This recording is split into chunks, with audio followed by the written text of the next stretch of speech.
Hi friends, ഇന്ന് നമുക്ക് cake puffs ഒന്ന് ചെയ്തു നോക്കാം.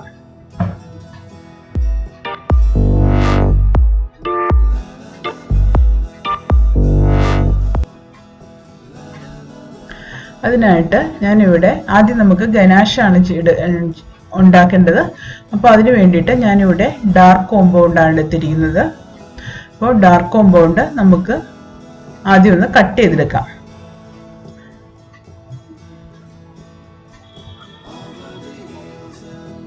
നമ്മൾ വളരെ ചെറിയ കഷ്ണങ്ങളായിട്ട് മുറിച്ചെടുക്കണം. എന്നിട്ടാണ് നമ്മളിത് മെൽറ്റ് ചെയ്യുന്നത്.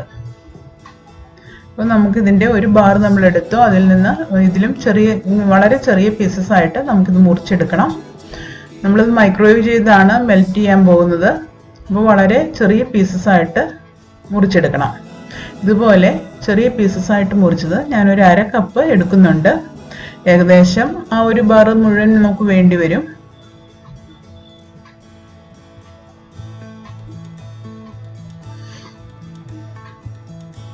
ഇപ്പോൾ ഇതിങ്ങനെ കഷ്ണങ്ങളായിട്ട് കിടക്കുന്നത് കൊണ്ട് അല്പം പൊങ്ങി നിന്നാലും കുഴപ്പമില്ല. നമ്മൾ കപ്പിൽ അളവെടുക്കുമ്പോൾ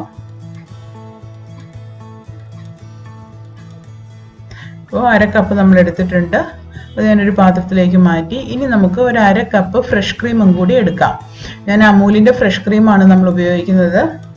ഇതിന് പകരം വിപ്പിംഗ് ക്രീം വേണമെങ്കിൽ നമുക്ക് ഉപയോഗിക്കാം. അപ്പോൾ 1/2 കപ്പ് ഫ്രഷ് ക്രീം കൂടി നമ്മൾ ആ ചോക്ലേറ്റിലേക്ക് ഇട്ട് കൊടുത്തു. ഇനി നമുക്കിത് മൈക്രോവേവ് ചെയ്തെടുക്കാം.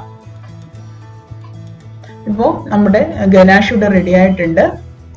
നമ്മൾ മൈക്രോവേവിൽ വെക്കുമ്പോൾ നമ്മളൊരു കാര്യം ശ്രദ്ധിക്കേണ്ടത്, അത് നമ്മൾ ഒരു 10 സെക്കൻഡ് 20 സെക്കൻഡ് വെച്ചതിന് ശേഷം ഒന്ന് എടുത്തത് നല്ലതുപോലെ മിക്സ് ചെയ്തതിന് ശേഷം അത് മെൽറ്റ് ആയിട്ടില്ലെങ്കിൽ വീണ്ടും വെക്കണം. നമ്മൾ 30 സെക്കൻഡൊക്കെ 30-40 സെക്കൻഡൊക്കെ നമ്മൾ ഒരുമിച്ച് വെച്ച് കഴിഞ്ഞാൽ അത് ചിലപ്പോൾ ശരിയായി കിട്ടിയെന്ന് വരില്ല. അതുകൊണ്ട് ഇടയ്ക്കൊന്ന് നോക്കി വേണം എടുക്കാൻ. ഇപ്പം ഞാനിവിടെ കേക്കും റെഡിയാക്കി എടുത്തിട്ടുണ്ട്. ഒരു 1/2 കിലോയുടെ കേക്ക് ബേക്ക് ചെയ്ത്, ചോക്ലേറ്റ് കേക്കാണ് എടുത്തിരിക്കുന്നത്. ചോക്ലേറ്റ് കേക്ക് ബേക്ക് ചെയ്ത് ഞാനിവിടെ പൊടിച്ചെടുത്തിരിക്കുകയാണ്. ചോക്ലേറ്റ് കേക്ക് ബേക്ക് ചെയ്യുന്ന റെസിപ്പി ഞാൻ ഇതിനു മുമ്പ് ഇട്ടിട്ടുണ്ട്. അത് ഞാൻ താഴെ ഡിസ്ക്രിപ്ഷൻ ബോക്സിൽ കൊടുത്തേക്കാം. അപ്പം അതുപോലെ കേക്ക് ഉണ്ടാക്കിയതിന് ശേഷം ഇതുപോലെ നമ്മൾ മിക്സി ഉപയോഗിച്ച് അതിലേക്ക് കൈകൊണ്ടോ ഇതുപോലെ പൊടിച്ചെടുക്കണം. അതിനുശേഷം നമ്മൾ ഉണ്ടാക്കി വെച്ചിരിക്കുന്ന ഗനാഷ് കുറേശ്ശെയായിട്ട് ഈ കേക്കിലേക്ക് ഒഴിച്ചു കൊടുക്കണം. 1-2 സ്പൂൺ ഒഴിച്ചാൽ മതിയാവും. നല്ലതുപോലെ ഉരുട്ടാൻ പാകത്തിന് നമുക്കത് കുഴച്ചെടുക്കാം.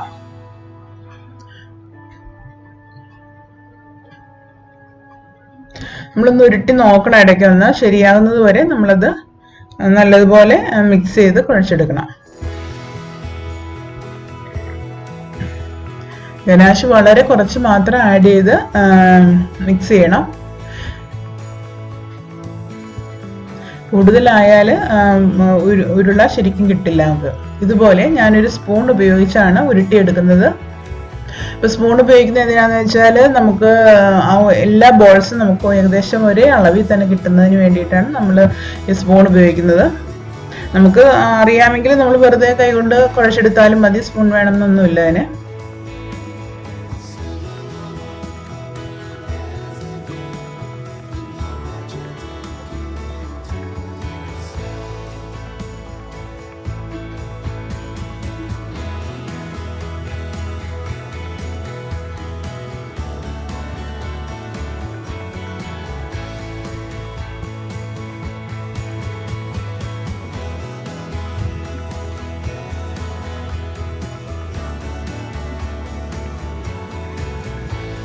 നമ്മുടെ ബോൾസ് ഒക്കെ റെഡിയായി കഴിഞ്ഞു. ഇനി നമുക്ക് വേണ്ടത് വൈറ്റ് കോമ്പൗണ്ടാണ്. ഡാർക്ക് കോമ്പൗണ്ട് ഞാൻ ആദ്യം കാണിച്ചില്ല, അതുപോലെ തന്നെയാണ് വൈറ്റ് കോമ്പൗണ്ട് നമുക്ക് കിട്ടുന്നത്. അപ്പോൾ വൈറ്റ് കോമ്പൗണ്ട് ഞാനൊരു പീസ് എടുത്തിട്ടുണ്ട്. ഇതും ചെറിയ കഷ്ണങ്ങളായിട്ട് മുറിച്ചിട്ട് നമുക്കിതും ഒന്ന് മെൽറ്റ് ചെയ്തെടുക്കണം. നിങ്ങൾക്ക് മൈക്രോവേവ് ഇല്ലാത്തവരെ ഡബിൾ ബോയിലിംഗ് മെത്തേഡിൽ നമുക്ക് മെൽറ്റ് ചെയ്തെടുക്കാവുന്നതേ ഉള്ളൂ. ഏത് രീതിയിൽ മെൽറ്റ് ചെയ്തെടുത്താലും കുഴപ്പമില്ല. അപ്പോൾ ഇതൊന്ന് മെൽറ്റ് ചെയ്തെടുക്കാം. ഇനി ഞാനിവിടെ ഇതുപോലെ നമ്മളുടെ ബോൾസും റെഡിയാണ്, ഗനാഷും റെഡിയാണ്. നമ്മുടെ ഗനാഷല്ല, ചോക്ലേറ്റ് മെൽറ്റ് ചെയ്ത്, വൈറ്റ് കോമ്പൗണ്ട് മെൽറ്റ് ചെയ്ത്, പിന്നെ ഇതുപോലെ ഞാൻ ലോലിപോപ്പിൻ്റെ സ്റ്റിക്സ് എടുത്തിട്ടുണ്ട്. ഇതിങ്ങനെ സ്റ്റിക്ക് നമുക്ക് കടയിൽ വാങ്ങാൻ കിട്ടും. ഇനി ഇൻ കേസ് കിട്ടിയില്ല എന്നുണ്ടെങ്കിൽ നമുക്കത് സ്ക്വയർ വെച്ചായാലും ചെയ്യാം. അപ്പോൾ നമുക്ക് ഇതുപോലത്തെ സ്റ്റിക്ക് എടുത്തിട്ട് ഇതുപോലെ ഗനാഷിൽ നമ്മൾ മുക്കിയെടുക്കുക. അതിനുശേഷം നമുക്ക് ഈ ബോൾസിലേക്ക് സാവകാശം കുത്തി കൊടുക്കണം. വളരെ കെയർഫുള്ളായിട്ട് വേണം കുത്താനായിട്ട്, കാരണം നമ്മൾ ബലം വെച്ചിട്ട് ചെയ്ത് കഴിഞ്ഞാൽ ചിലപ്പോൾ ബോൾസ് പൊട്ടിപ്പോവാൻ ചാൻസ് ഉണ്ട്.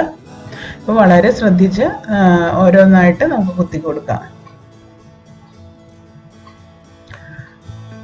നമ്മൾ സ്റ്റിക്കിൽ ഗനാഷ് വെച്ചിട്ടുള്ളത് കൊണ്ട് ഒരിക്കലും ആ സ്റ്റിക്കിൽ നിന്ന് ബോളിൽ നിന്ന് സ്റ്റിക്ക് പറഞ്ഞു പോരത്തില്ല. ഇത് നല്ലതുപോലെ ഒട്ടി തന്നെ നിൽക്കും.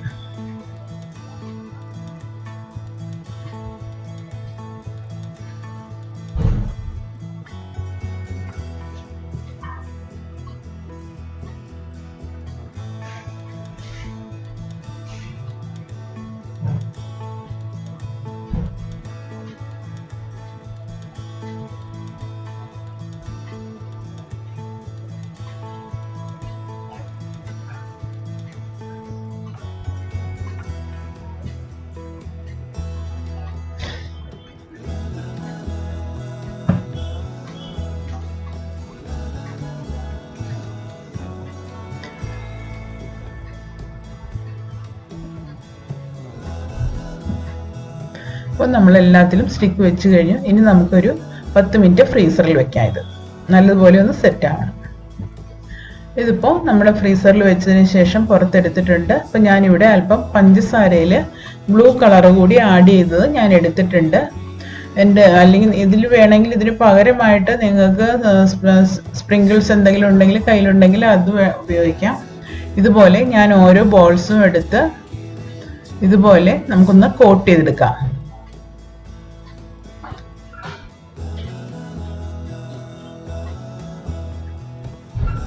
വൈറ്റ് കോമ്പൗണ്ടിൽ ഇതുപോലെ ഒന്ന് കോട്ട് ചെയ്തിരിക്കണം. ബോൾസ് എല്ലാം നല്ല തണുത്തിരിക്കുന്നത് കൊണ്ട് പെട്ടെന്ന് തന്നെ ഇതങ്ങ് സെറ്റായി കിട്ടും. നമുക്ക് പതിയെ ഒന്ന് സെറ്റായി കഴിയുമ്പോൾ നമ്മൾ ഇതിലേക്ക് ഈ പഞ്ചസാരയിൽ കളർ ചേർത്ത പഞ്ചസാര നമ്മൾ അതിനകത്തേക്ക് അങ്ങ് ആഡ് ചെയ്യണം. സ്പ്രിങ്കിൾസ് ഉണ്ടെങ്കിൽ നിങ്ങൾ അത് യൂസ് ചെയ്യുക.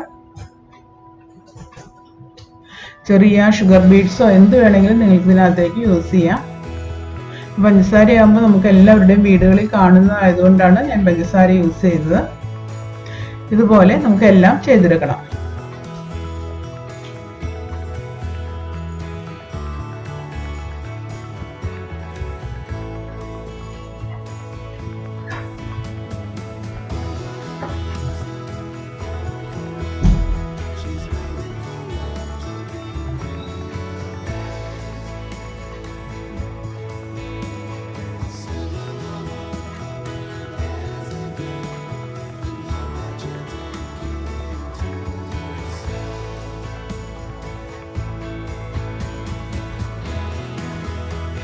അപ്പോൾ നമ്മുടെ കേക്ക് ബോക്സ് എല്ലാം റെഡി ആയിട്ടുണ്ട്. കാണാനും നല്ല ഭംഗിയാണ്.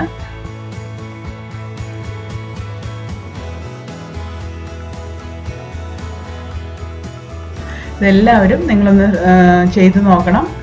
നമ്മുടെ ബാക്കി വരുന്ന കേക്കുകൾ കൊണ്ടും നമുക്കിത് ചെയ്യാവുന്നതാണ്. നമ്മൾ മേൽഭാഗമൊക്കെ കട്ട് ചെയ്ത് കളയില്ലേ ഐസിങ് ചെയ്യാൻ നേരം, അതുകൊണ്ട് നമുക്കിത് ചെയ്യാം. അപ്പം നിങ്ങൾക്ക് എൻ്റെ ഈ വീഡിയോ ഇഷ്ടപ്പെട്ടെന്ന് വിചാരിക്കുന്നു. എല്ലാവരും ഇതൊന്ന് ചെയ്ത് നോക്കണം.